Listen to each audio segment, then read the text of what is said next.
حي على الصلاة।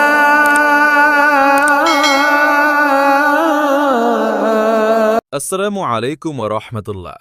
প্রিয় ভাই ও বোনেরা, আজকের ভিডিওতে আমরা শুনব সূরা ফাতিহা বাংলা অর্থসহ।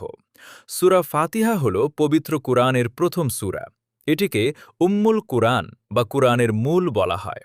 আমরা প্রতিদিন ৫ ওয়াক্ত নামাজের প্রতিটি রাকাতে এই সূরাটি তিলাওয়াত করি।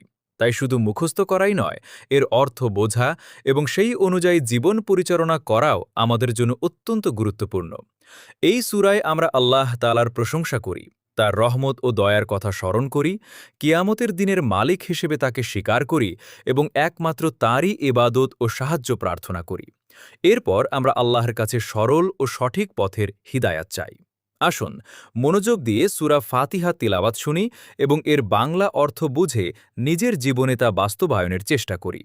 ভিডিওটি ভালো লাগলে লাইক, শেয়ার ও সাবস্ক্রাইব করে ইসলামের দাওয়াত প্রচারে আমাদের পাশে থাকুন। আল্লাহ তাআলা আমাদের সবাইকে কুরআন বুঝে পড়ার এবং তার উপর আমল করার তৌফিক দান করুন। আমিন।